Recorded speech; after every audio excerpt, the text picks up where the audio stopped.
Hey guys, welcome back to my channel, The Nazi Factory. Guys, we're in like the third or second week of what looks like is going to be the longest January ever, guys. We have a new ANC president, guys. You know that we got in December, guys. Cyril Ramaphosa, guys. So the whole purpose of today's video is actually to ask presidents, hey, let's look at that. Guys, to ask Deputy President Cyril Ramaphosa to do these 5 things this year. That's all I want from him this year. These 5 things that he needs to do in 2018. Guys, number one, and you know what number one is, guys. Guys, just to facilitate, guys, the resignation of President Jacob Zuma, guys. You know, we've had a lot of speculation and a lot of talk about what is actually going to happen with President Jacob Zuma this year, guys. In all odds, guys, it just seems as if it's a 50-50. For me, it looks like a 50-50 what could happen to him, guys. I think when we might have another, like, you know, Mugabe situation, wherein he wants to decide on his own terms what he'd like to do. So in order for him to, like, actually leave office, guys, we've heard rumors of him wanting Nkosazana Dlamini Zuma to actually become the interim president, which, of course, it would not be allowed. The constitution does not allow that. The nationals, I think the Speaker of Parliament would have to be the interim president if he were to, like, be recalled, or for him to resign anyway, guys.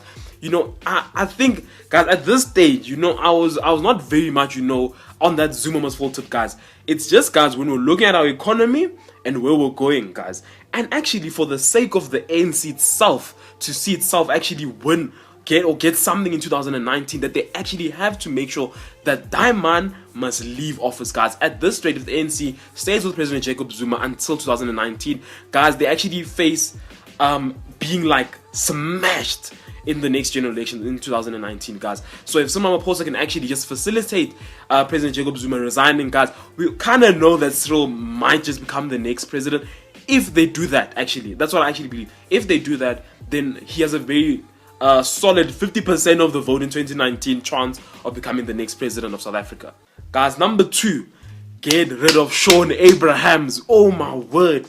Guys, I've been waiting for Cyril Ramaphosa to actually just do what the Constitutional Court allowed him to do. Get rid of that NPA head, man. This guy is a boozy. Like, I don't understand what's going on with Shaun the Sheep Abrams, guys.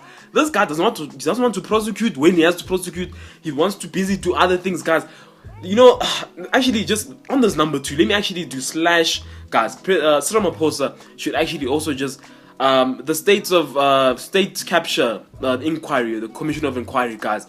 Yo, guys, those terms of reference, we need to just make sure it is not on President Zuma's terms, guys. It has to just focus on him, on his inner circle, and whatever's been going on, guys, and him and his keepers, guys. Because essentially, guys, with Shaun Abrahams at the helm of the NPA, guys, nothing is going to happen. Zero. We're just going to stay here until 2019.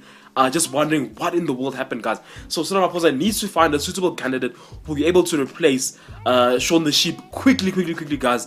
Time is of the essence, guys. You really have essentially, I think, 14 months until the next general elections for this to be done, guys. Otherwise, Diamond, he's got the house in Dubai, man. He's just waiting to just bloom there with all his keepers. Guys, number 3, Cyril Ramaphosa, please give us more information. As students, we need more information on this free education, guys. You know, President made a very, drastic, kind of decision during the ANC's national elective conference, guys. I think it was either the day before or the 16th, actually, that he said free education for all.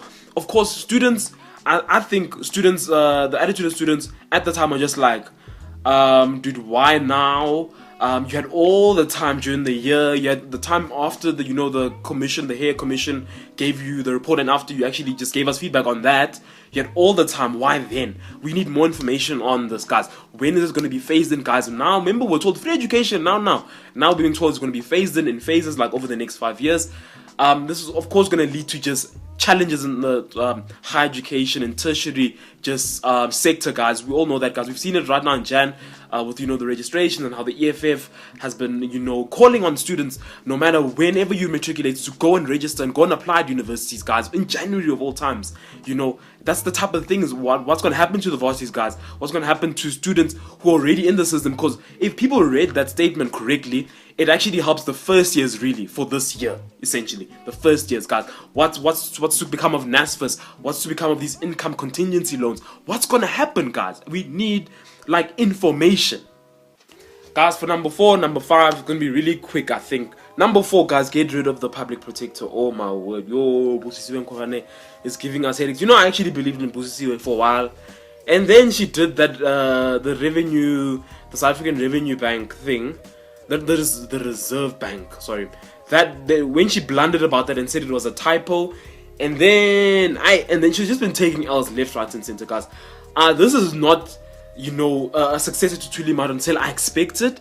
Really is not what I expected, guys. A person who, kind of aligns herself as well, the BLF, and some of these things, BLF is connected to, of course. It's just all this drama around her, guys. It's just not necessary. We don't need stuff like that, guys. You should just get rid of the advocate very, very fast, guys, and just replace her as soon as, his power comes in, closer to the end of the year. And guys, lastly, Cyril Ramaphosa must please get rid of corrupt officials in his own party. I think if he really wants to show South Africans that possibly a new, era of leadership is coming in, guys, he has to show that he's very much stern and is about rooting out corruption, even if it means taking out people in your own party, guys. I still genuinely believe that, guys, the ANC is a party, I think, that still represents kind of like a large chunk of the country. It's just that people are just now are just fed up with it right now at this stage. Just like, you know what, if you're not going to listen, you're not going to do certain things, suddenly everything's just about you guys, and you guys are no longer about the people. People now are actually going out to, the opposition parties, and opposition parties actually getting, the memberships are growing. They actually working together better, to try and get rid of the ANC from, parliament and stuff like that. It's just that now, if Cyril Ramaphosa really wants to show the nation that this is a new era now, the Zuma era was something else, the Mbeki era was something else, the Mandela era was something else. This is the era of Ramaphosa now. He really has to prove that by getting rid of corrupt officials in his own party, guys. That it's been the longest we've been hearing, story after story, guys. If it is not this minister, it's that minister. If it's this individual getting kickbacks from certain things, tenders, whatever, just sort that out, guys. They shouldn't be, guys. Wasteful expenditure is just drinking the country. It's drowning our country in this just heap of corruption, this mess, this broth of just absolute nobody cares and brazen impunity, guys, in our country. We definitely need people who are going to be straight up no corruption, guys. So we'll have to see with the rest of the year what Ramaphosa is going to do, guys. Remember, we still have this idea of 2 centers of power in the ANC, which I do believe in. That now President Jacob Zuma has little time left, and he's probably making sure, guys, this year is the year of make sure, that everything is right come 2019. So, guys, let me know, what do you guys think Cyril Ramaphosa should do, guys, in 2018? Let me know in the comments below, guys. If you're new to the channel, please make sure to subscribe, and as always, I'll see you in the next video. Sure.